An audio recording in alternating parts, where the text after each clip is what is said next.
Assalamualaikum warahmatullahi wabarakatuh. Apa kabar pemirsa di rumah? Di video kali ini kita akan membahas tentang jenis-jenis penyakit, yaitu penyakit pada ternak unggas dan ternak ayam, yaitu biasanya diserang penyakit pada ternak unggas, virus, bakteri, jamur, dan lain sebagainya.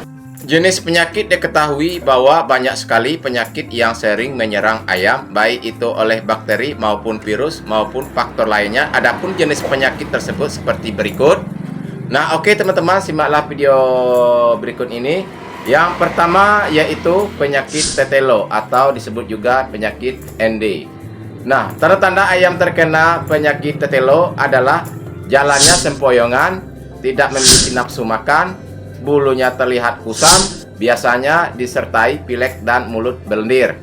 Nah, cara untuk mengatasinya, memberikan vaksin secara teratur, menjaga kebersihan kandang, memberi pakan yang memiliki kandungan gizi yang tinggi dan lengkap.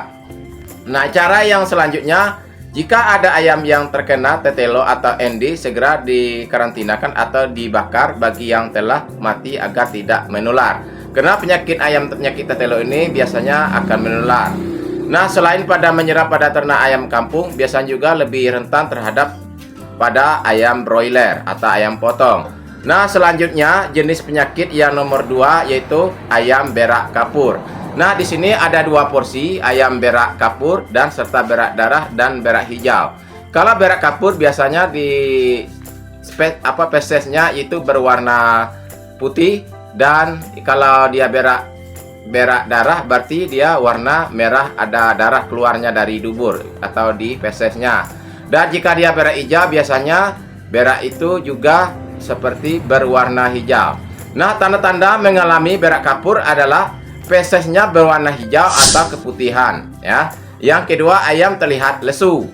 Yang ketiga, nafsu makan berkurang. Yang keempat, kotoran menempel pada bulu dekat anus. Ayam bergelombolan di bawah lampu penghangat. Berarti ayam penyakit berak kapur ini biasanya sering bergelombolan di bawah pencahayaan lampu, ya. Nah, cara untuk mengatasinya yaitu 1. Memberikan air rebusan daun pepaya, temu ireng atau temu lawak yang bertujuan agar sistem pencernaan ayam kembali normal. Nah, penyakit jenis yang ketiga ini yaitu sering kita jumpai baik itu ayam kampung maupun ayam broiler atau ayam potong, ya. Yang ketiga itu yaitu sering diserang tiba-tiba mendadak ayam lumpuh. Penyebab ayam lumpuh, ya, 1. Kualitas bibitnya buruk. Terus yang kedua karena benturan. Ketiga, kondisi cuaca ekstrim, ruang gerakan terbatas. Dan yang terakhir, ayam kekurangan kalsium. Nah, jadi teman-teman, untuk merawat ayam kekurangan kalsium, kita kasih saja seperti obat-obat yang mengandung kalsium yang lebih tinggi dan lebih banyak. Nah, cara untuk mengatasinya, pertama, memberikan bawang merah. Itu obat-obat tradisional, ya, bawang merah dan bawang putih. Yang kedua, memberi gula merah. Dan yang ketiga, memberi jahe. Yang keempat, mengolesi minyak kayu putih. Dan yang kelima, melatih bergerakkan kakinya. Kita misalnya gini, untuk melatihkan gerakan kaki ayam, kita bisa menyemburkan di tiap pagi hari. Kita biarkan dia berkeliaran di luar kandang supaya dia dapat sirkulasi udara yang bagus dan untuk mencernakan dari sinar matahari, yaitu sebagai vitamin D, yaitu vitamin untuk tulang. Nah, yang keempat yaitu biasanya sering kita jumpai ayam kampung yang masih anak umur 2 minggu sampai 1 minggu maupun sudah dewasa, baik itu ayam kampung dan ayam broiler, yaitu penyakit snon. Penyakit ini menyerang saat pergantian musim. Penyakit ini menyerang anak ayam maupun yang sudah dewasa. Tanda-tanda ayam yang terjangkit penyakit snot.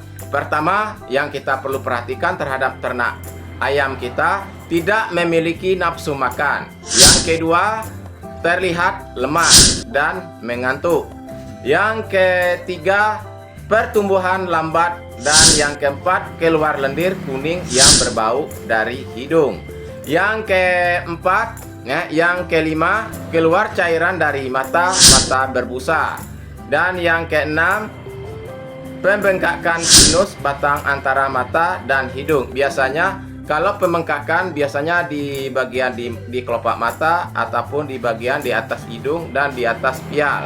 Nah, yang berikutnya, kerak di dalam hidung, ya, susah bernapas akibat karena influenza. Cara untuk mengatasinya sangat gampang, teman-teman. Kita hanya memakai obat-obat tradisional, yaitu cara mengatasinya kita ini sistem cara obat medis. Satu, pemberian antibiotik, ya. Yang kedua, pemberian susu bubuk perasan tumbukan jahe, kunir telur dan kencur, ya. Yang ketiga, pemberian obat suntikan berupa Infamix bagi ayam yang kondisinya sudah sangat parah. Oke, teman-teman, selanjutnya yaitu yang kelima, sering kita jumpai juga pada ternak ayam. Ini sangat di masyarakat ini sangat susah untuk merawat beternak ayam dari awal sampai untuk pasca panen. Nah, yang kelima yaitu ngorok, ya. Ngorok, penyebab yang disebabkan timbulnya penyakit ini, satu, masalah bakteri, ya. Terus yang kedua, perubahan cuaca yang tidak menentu. Yang ketiga, kelembaban udara terlalu tinggi. Terkadang kita tidak memperhatikan suhu ruang yang ada di dalam kandang, baik itu kepanasan maupun kedinginan. Maka kita akan menstabilkan ruang suhunya seminim-minimnya itu 36 derajat Celcius atau 30 derajat Celcius, ya. Yang keempat, kondisi kandang dan tempat makan yang tidak bersih. Nah, oke, teman-teman, tanda-tanda ayam yang terkena penyakit ngorok, ya. Hidungnya, satu, hidungnya keluar lelehan, awalnya berwarna putih, lambat laun berubah menjadi kuning, kental, bernanah dan berbau. Yang kedua, sekitar lubang hidung terdapat kerak berwarna kuning. Terus yang ketiga, sinus mata membengkak mengakibatkan lipatan sekitar mata membengkak dan mata menjadi tertutup. Suara ngorok pada saat kesulitan bernapas, dia agak tersengal-sengal baik itu di hidung maupun di kerongkongan. Nah, cara untuk mengatasinya, teman-teman, satu, memberikan vaksin. Yang kedua, sanitasi kandang, ya, kita membersihkan kandang atau kita pisahkan ayam yang sudah terkontaminasi penyakit ini. Yang ketiga, memperhatikan manajemen pemeliharaan, mulai dari awal masuk sampai ke perawatan sampai ke pemberian pakan dan minum. Kita harus memanajemennya, memeliharanya bagaimana, ya, agar lebih baik, yang mudah kita terapkan. Terus yang keempat, konstruksi kandang harus baik. Nah, jadi konstruksi kandang yang harus baik, kita harus juga memperhatikan lingkungan, cuaca, suhu, dan aktivitas manusia yang di sekeliling kandang tidak terlalu bebas memasuki area kandang. Dan yang berikutnya, pemisahan ayam berdasarkan umur. Jadi umur itu harus juga kita pisahkan. Misalnya umur ini baru 2 bulan, ini baru 1 bulan, kita harus pisahkan umurnya. Oke, teman-teman, hanya batas ini saja perjumpaan kita. Semoga apa yang saya berikan bermanfaat. Jangan lupa selalu dukung kami dengan cara klik tombol subscribe dan like dan share ke media sosial kalian agar channel ini lebih berkembang. Kami pun bersemangat. Wallahu a'lam bishawab. Assalamualaikum warahmatullahi wabarakatuh.